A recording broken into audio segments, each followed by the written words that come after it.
Ooh. Well, howdy, friends. Brian Flechsig of Mad River Outfitters in the Midwest Fly Fishing Schools. And you know, there's nothing like the solitude of a beautiful fall day, sitting along the banks of your favorite trout stream with a homemade rod and your trusty bobber rig. You know, very few things have taken me back to the innocence of my beloved youth until now, thanks to Oros indicators. Whoop.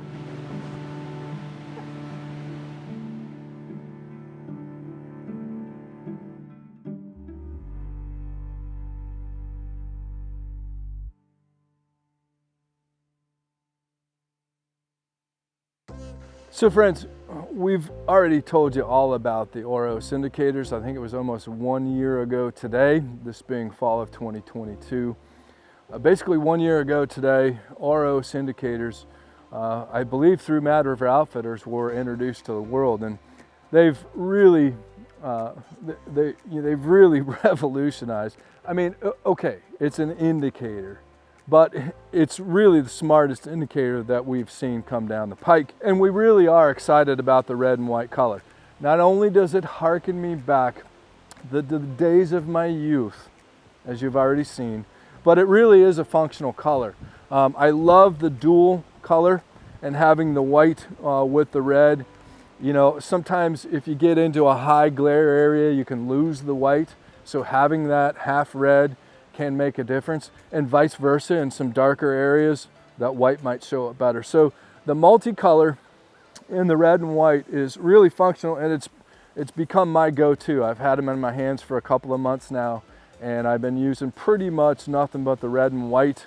I still like the orange in certain low light conditions, but this has been my go-to color, and it is available in all three sizes. You've got the small, the medium, and the large.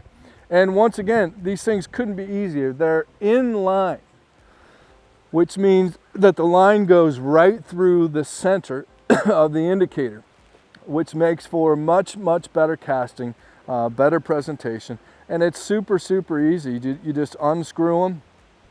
There's a male end with a slit right down the middle, and you just put your leader right into that slit, and then it has the female, call it the nut end, and you just screw it on. You want to make sure that you don't over tighten these. You don't have to get out a pair of vice grips and crank down on these things to get them to hold in place.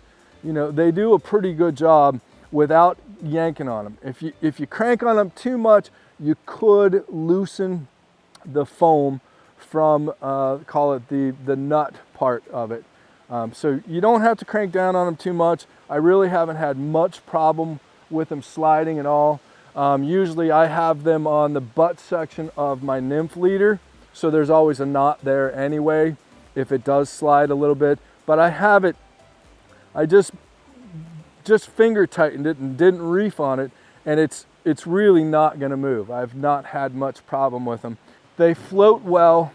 They're biodegradable over time. And you know, they've held up well. They last. This is not something you're going to have to buy every couple of months. You know, you get a couple of packs of these, and you should have them in your vest for a season or two, for that matter. But there you have it, the new Oros indicators, available in small, medium, and large, and in the retro traditional bobber, red and white. Thanks to Patrick and all the folks over at Oros. We appreciate what you do for us. And thanks for bringing us Oros indicators. And especially thanks for the red and white. I feel like a kid again. Okay, so casting with a giant red and white bobber, plastic bobber from Walmart, actually Myers, and a non-flexible 3-foot stick. Yeah, but it is important to have ergonomic, to have kind of this handle here, but it's not easy. I mean, this takes practice. So you've got to keep everything taut, and you've got to keep it moving, okay? You got to keep it moving, and then go, and then launch, and just launch it. just launch it. It takes a lot of body movement. You have to move your shoulder. You should bend your torso and your knees a little bit.